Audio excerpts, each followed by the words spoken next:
Good afternoon. On behalf of the Heathcock family, I thank you all for being here today. I think that your presence in this room is already a tangible example of how loved Rocky was. So we're grateful that each of you are here. Today is a day to tell stories and to share memories. So I would encourage you now. We'll have a reception afterwards, and that would be a great time to tell your favorite story about your interactions with Rocky. Before we get started, though, we're going to hear a couple of Rocky's favorite songs, and Mac is going to lead us. The lyrics will be on the screen if you want to join in, or you can also just sit and meditate on what he's singing.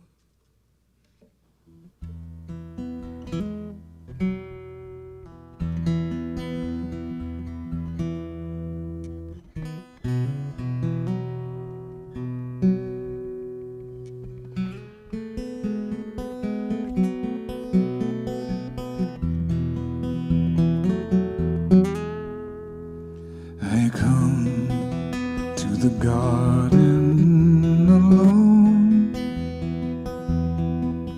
while the dew still on the rose,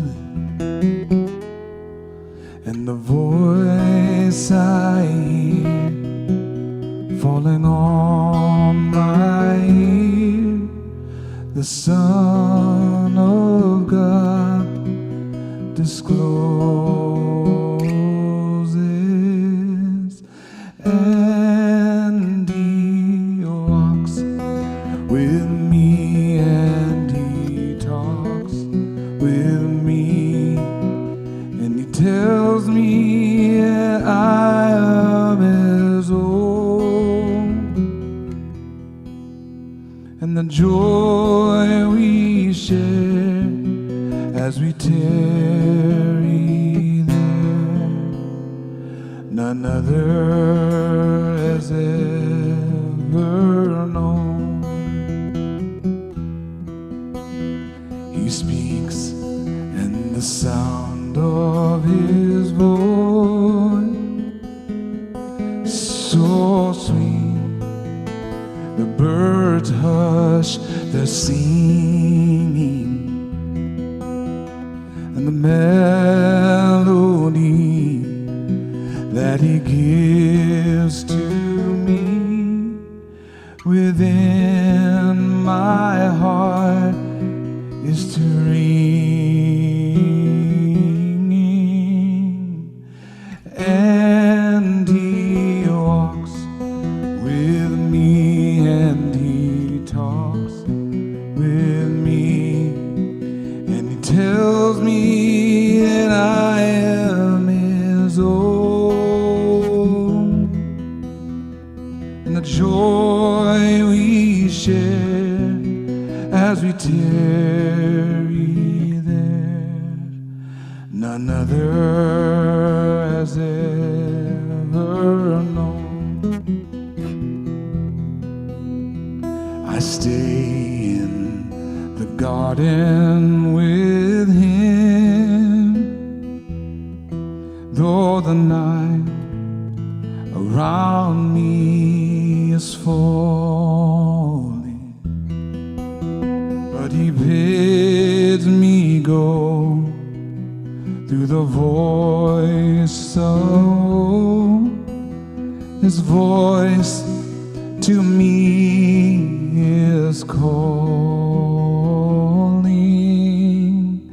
and he walks with me, and he talks with me, and tells me that I am his own, and the joy we share as we tarry there, none other has ever known. And he walks with me, and he talks with me along, and then he tells me I'm his own, and the joy as we tarry there. Oh, none other has ever known.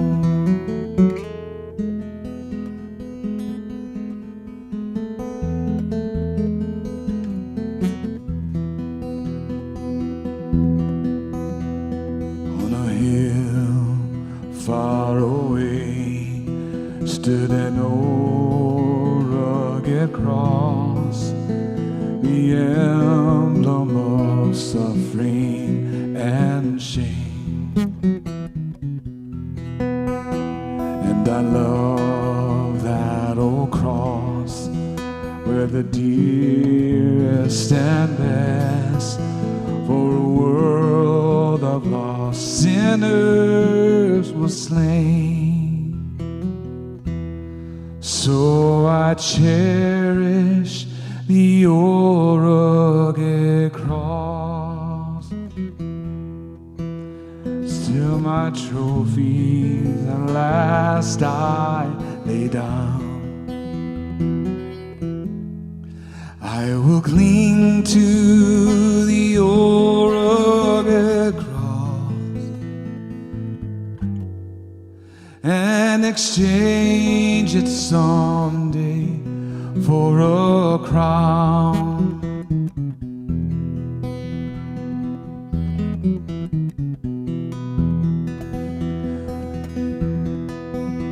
Oh, the old rugged cross, so despised by the world, has a wondrous attraction for me.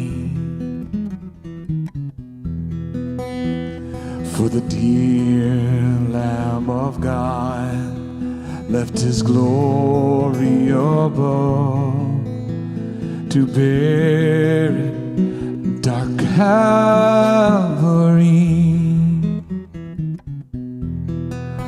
So I'll cherish the old rugged cross till my trophies at last I lay down. Yes, I'll cling to the old rugged cross and exchange it someday for a crown.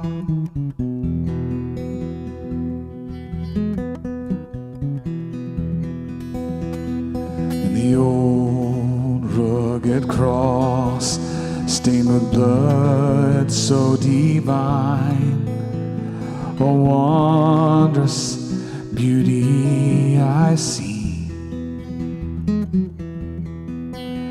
For 'twas on that old cross Jesus suffered and died to pardon and sanctify me.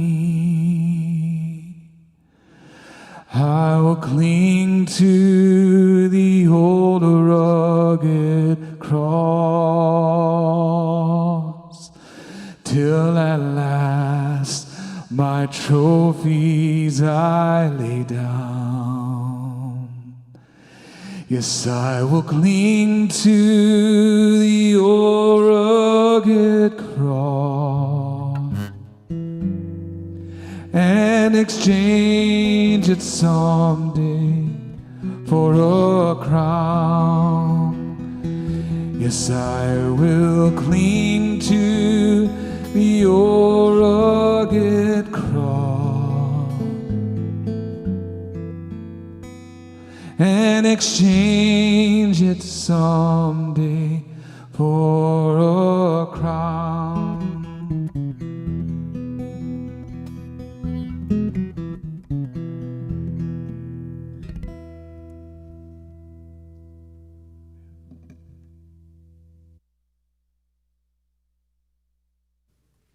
Hi, I'm Elena Galloway, and I'm Rocky's granddaughter.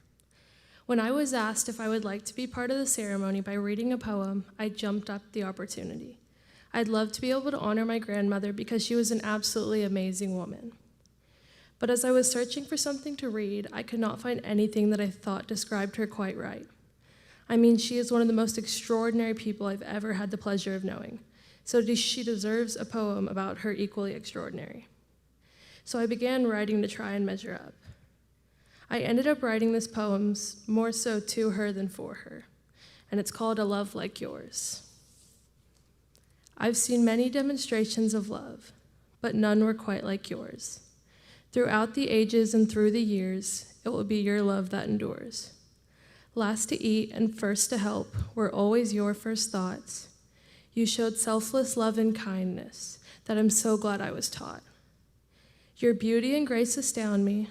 You were the sweetest soul, inspiring every single person that you ever got to know.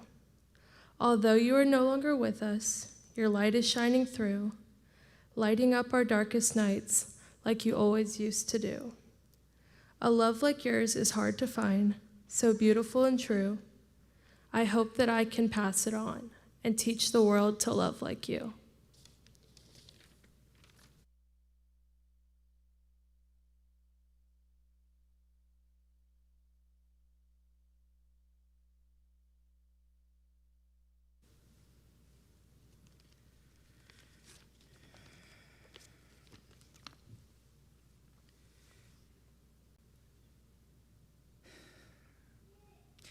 I'm rarely at a loss for words. I can think or talk through most anything.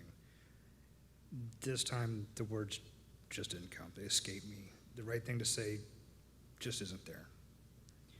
To know my mom was to know kindness, compassion, selflessness, and grace. There was never a moment that she was not thinking of or taking care of someone else, even when she should have been taking care of herself. So many memories of her being selfless, showing me and everyone what it meant to be caring. We all saw it. There wasn't a family dinner or a holiday that I wasn't trying to get her to sit down and eat. And instead, she was helping somebody, getting them what they wanted. I remember quite a few watching her and my Aunt Lisa and my grandmother, trying to make sure everybody else was happy, that they had what they needed, what they wanted, trying to get something for everyone else to take care of us. I'm grateful for those examples of all three of those wonderful people. Small though they seemed at the time,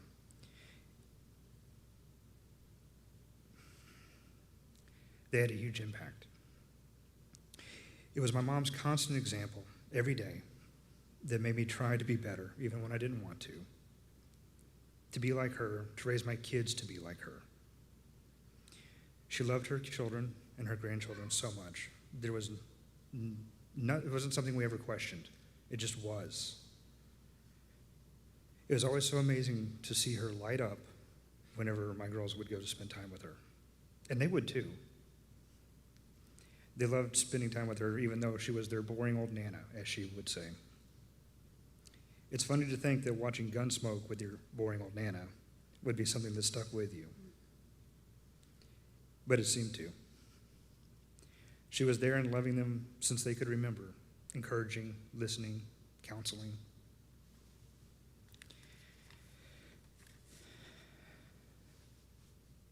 She welcomed my wife, Ashley, into the family as her own without hesitation. Never any question, just love and acceptance. The easiest way to see it was whenever we would go to my mom's house, she knew Ashley didn't drink sweet tea. She liked unsweet tea. And she would make some special for her. Since Mom always had sweet tea, this was a pretty big deal. She'd make that unsweet tea specifically for Ashley to make sure she had something. And that's about the simplest statement of love and caring and who she was I can think of. Her and I talked a lot about what it meant to be a decent person, to be a light shining in this dark world. She'd never admit it, but she knew what that was. She was the epitome of it. We talked about simple acts that bring joy to others and helping light their candles to light for others, and how something so simple could brighten someone's day. I hope that we all leave here today and practice those gifts she shared with us. We all miss that light. There's a line in a country song by Luke Bryan that goes, most mamas ought to qualify for sainthood. I know mine did.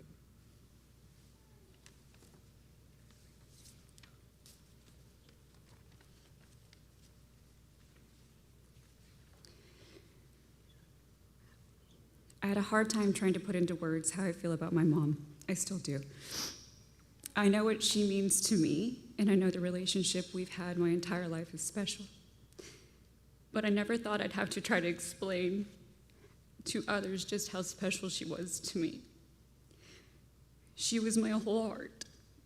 If you had the opportunity to meet her at any point in your life, you would know why. She was this incredibly bright and brilliant light for everyone she met and knew. My mom wasn't just my mom. She was my best friend. She was the person I called every day to talk to while I was sitting in traffic, because we know Houston has a lot of traffic. And probably the only person that cared about my commute and the traffic on top of that. She was the person that I called to ask questions about anything and everything. What to wear, how to act in situations, how to cook something, anything. She had an answer for every question I ever presented to her. She's who I asked for life advice, the shoulder I cried on for every crack in my path for 36 years. She was my cheerleader, my moral compass, and my biggest driving force. You know, it's funny that you never remember all of the stories from when you were younger and the memories, but I've had a lot of reminders in the last week from friends and family. From flower fights, like throwing flour as kids with some of my other friends in the kitchen, to her tireless attempts to make every one of my friends' favorite foods in high school. She would invite any or all of my friends to Christmas or any other holiday, because she wanted to ensure that they weren't alone. She loved anyone that I cared about with her whole heart, purely. Some of my friends also told me she was just their second mom. She would take care of anyone who walked into our house, even when we didn't have anything. It never stopped her. She just made things happen for everyone. I can talk about all the sweet things that she's done, and it's endless. But I also want to talk about the hard things that she accomplished. She worked full-time and found ways to make sure that my life was as normal as it could be when we barely had a place to sleep. She made it her second job to always be present for me at every football game performance, contest, choir performance, and school event, while trying to make ends meet and just keep us fed. You would have never known it. She kept me focused on school so I could continue my education. She was that quiet type of determined, the one that found answers while everyone else slept.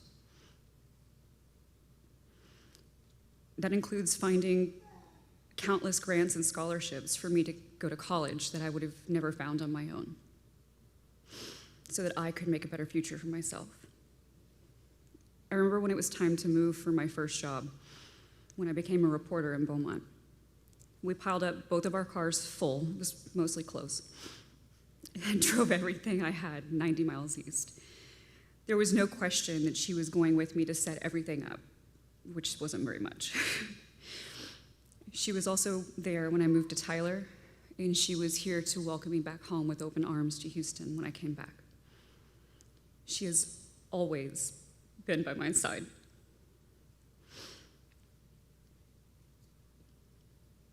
She has kindness, compassion, and grace, and she taught me something that many people never get to experience in life: unconditional love.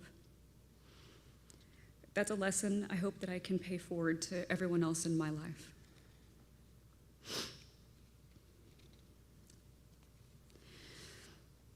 To my mom, I love you more than anything, and I wish that I could thank you over and over again for everything that you've done for me.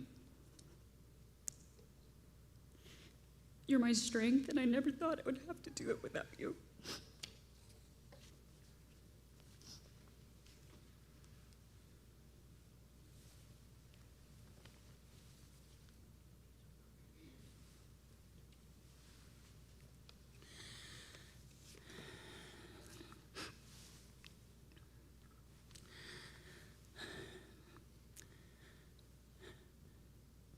How do I describe the woman who loved me and who I loved for the last 52 years?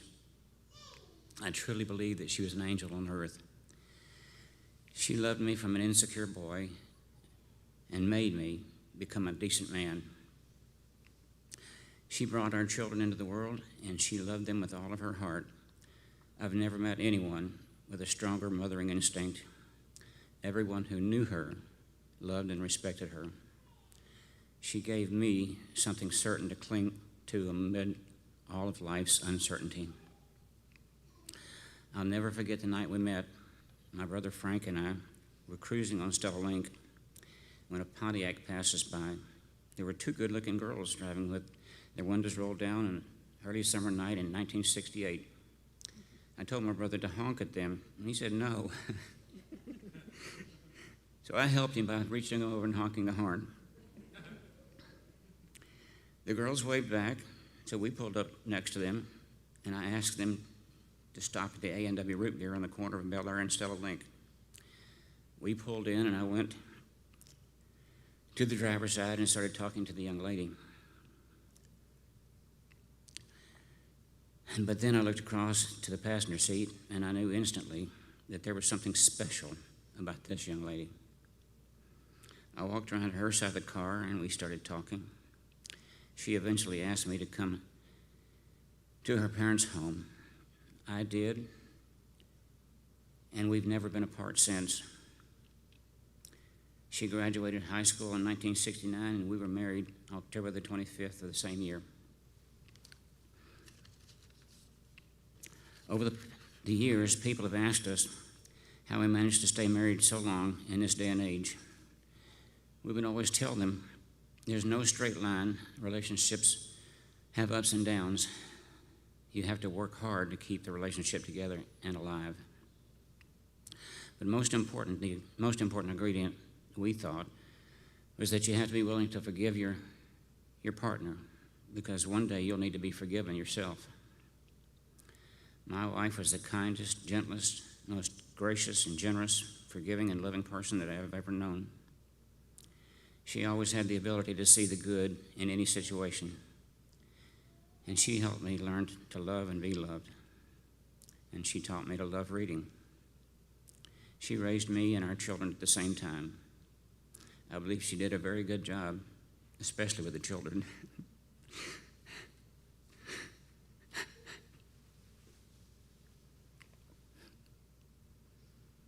About 20 years ago, I was not providing her with the support that she deserved. I won't go into that whole sad story. But during this time, she wouldn't give up on me. She saw something better than I did. Because of that, I decided that I wanted to find a way to be all that she deserved. So I read a book called Maximized Manhood by Earl Lewis Cole. I thought it was just going to simply help me learn to be a better man. I don't remember much about the book except one thing, and it stuck with me ever since. It helped me to really appreciate my wife. The main takeaway for me was his statement about what men say they would do for their children. It read, "I hear men say all the time that I would do anything for my children." His answer was very profound for me. If you would do anything for your children, if that is true, then you must love their mother. I never forgot that and have never stopped trying to be that man for her and for our children. Rocky, as she preferred to be called, was a childhood nickname that stuck with her because she loved rocks and would collect them anytime and anywhere she could find them. Rocky always thought of others first. If someone came to our home and didn't like the food she had prepared, she would make something that they did like. If she thought her children needed something, she'd sacrifice until they had it. If I needed help getting my work done, she would do anything I needed without consideration for her own well-being. The last Friday we had together, we were given some time to be with her. The doctors told us she wouldn't last much longer. During that time, we laughed, we cried, we shared stories and pictures, we shared our thoughts, and we shared our love for her and her love for us. During that conversation, she was telling Jason and Jennifer what she had wanted for them to do, what she wanted them to have. And she decided to give me some instructions. She was trying to tell me that she wanted me to be happy, but to be careful not to trust the first person who came along. But the words came out like this: don't marry the first woman who brings you a casserole.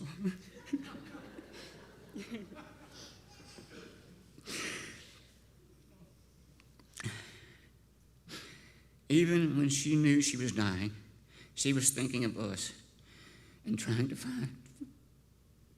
find ways to comfort us. She is a magnificent woman, and she will always be loved by us, and she will always be the love of my life. Rocky, if love transcends this life, then I will love you there. And if it doesn't, then I will love you wherever that is.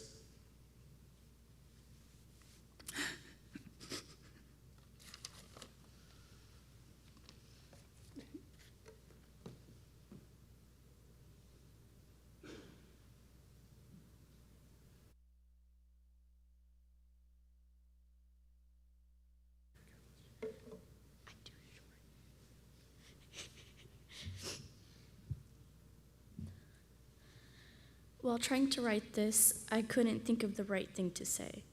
As I finished this, I didn't feel it described her or it was good enough. I finally finished it and was proud, and I hope she is happy with what I wrote. Sorry. If you met my Nana, you met a great friend and just a great person overall. All the memories I have with her are great ones, not a single bad memory. If that doesn't prove how great she was, I don't know what will. My Nana was a great wife, mother, and grandmother. She never worried about herself, but cared for everyone around her. I remember all the stories I heard of her being selfless and always making someone get a plate of food at any holiday before herself. She was stubborn, but the sweetest person I knew. She was the greatest teacher of how to be calm and loving, and most importantly to her, cooking.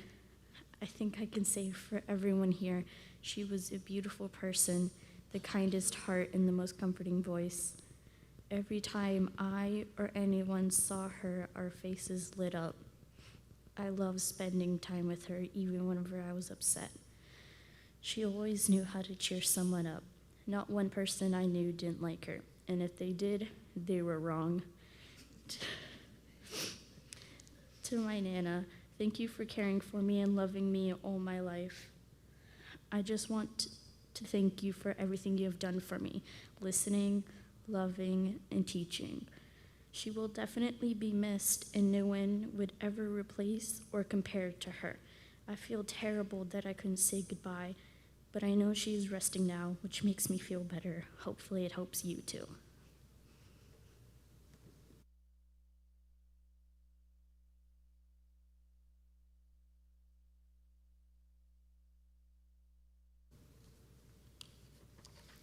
Those were beautiful words, beautiful words.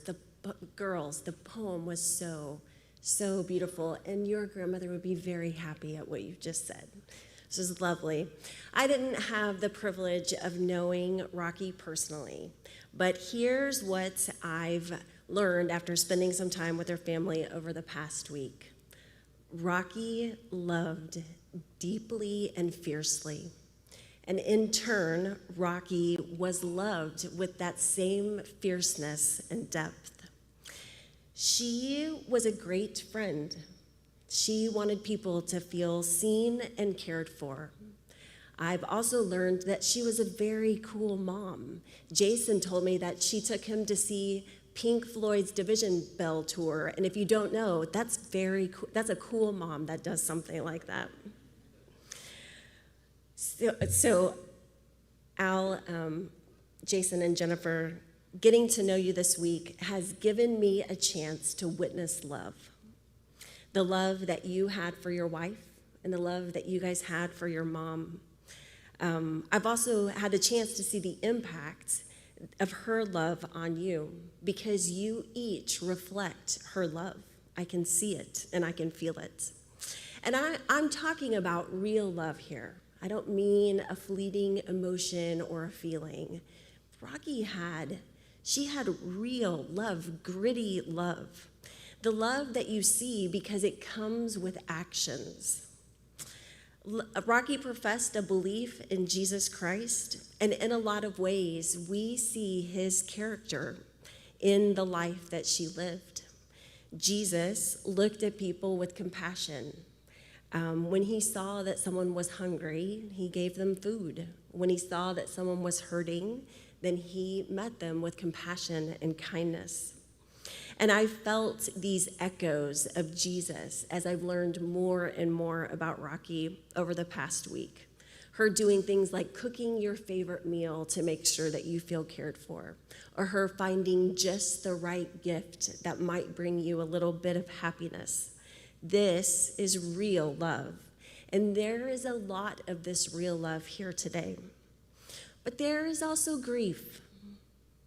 The Bible will talk about the sting of death, and I think that word sting, it feels very appropriate in times like this. And that's because this isn't the way that it's supposed to be. Jesus himself, he felt the sorrow of death when he lost a friend, and the Bible tells us that Jesus wept. And there will be tears right now, and there will be tears in the coming weeks. Now, there will be laughter too, and there will be joy in memories, but there is grief. And this is what I want you to remember. This is not the end of the story. What awaits Rocky is something that we can barely grasp and understand right now. Paul explains it like this in 1 Corinthians.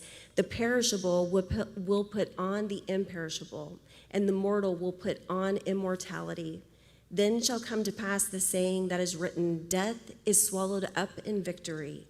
O death, where is your victory? O death, where is your sting?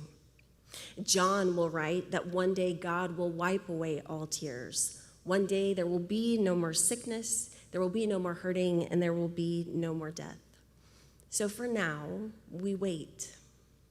But we wait with the belief that Rocky is healed, that she is at peace, and that she is being comforted by Jesus himself. We wait with the hope of a people that are confident in the love of God, and that God loved Rocky so much that he sent his son to make sure that this is not the end of her story. And while we wait, let me encourage you in a couple of ways. First, feel your feelings as they come. When you need to weep, weep. When you need to laugh, laugh. When you need to be angry, then be angry. But when you're in the midst of all of those emotions, hold on to the hope of that day where there will be no more tears. Remind yourself that Rocky is at peace, and while it's painful for us now, this is not the end of the story. And then second, I have been just impressed with Rocky's life and her love.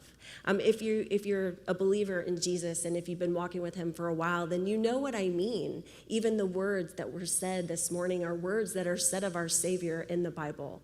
And I wonder, what if we all start to love the way that Rocky loved? What if we look around us and we start to see people the way that she did?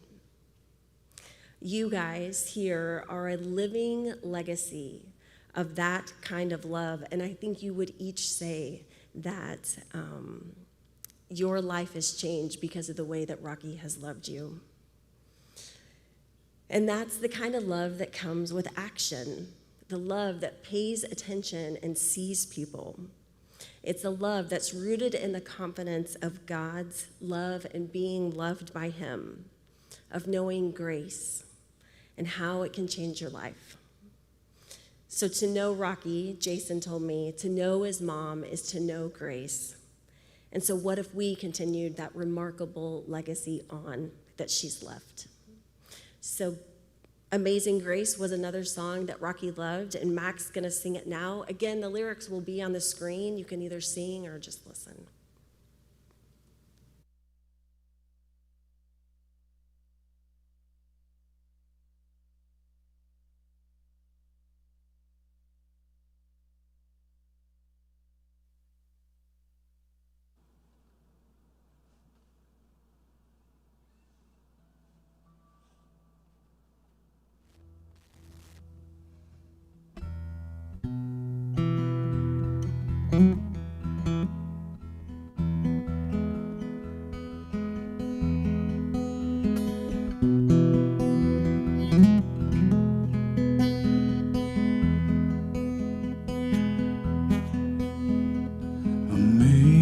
Amazing grace, how sweet the sound that saved a wretch like me. I once was lost, but now I'm found. Was blind, but now I see. 'Twas grace that taught my heart to fear, and grace my fear relieved. How precious, dear, that grace appeared the hour I first believed.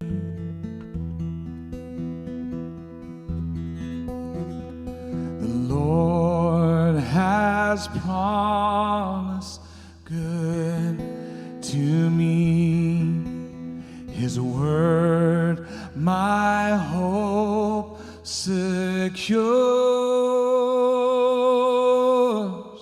He will my shield and portion me, as long as life endures.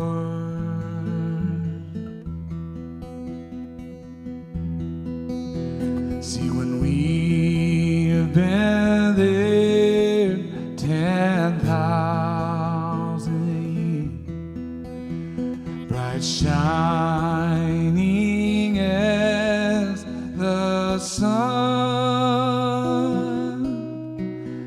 we've no less days to sing God's praise than when we first begun.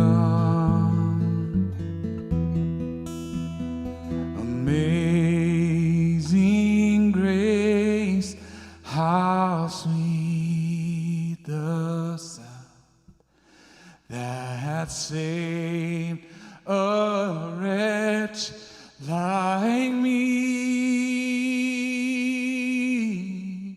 I once was lost, but now I'm found. I was blind, but thank God now I see.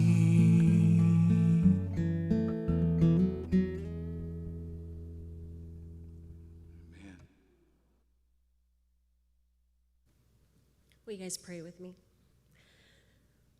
God, we thank you for that amazing grace. for God, for the grace that assures us that this is not the end of the story. God, we are grateful for Rocky's life.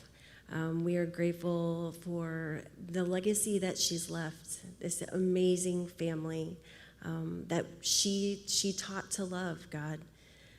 God, I ask that over the coming weeks that you help them to feel your tangible presence, and God, for peace and for comfort.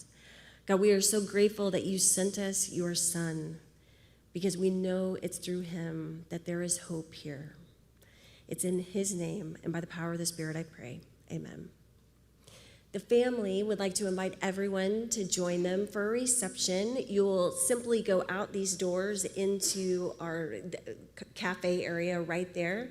We'll let the family exit, and then you guys are welcome to join us. Thanks.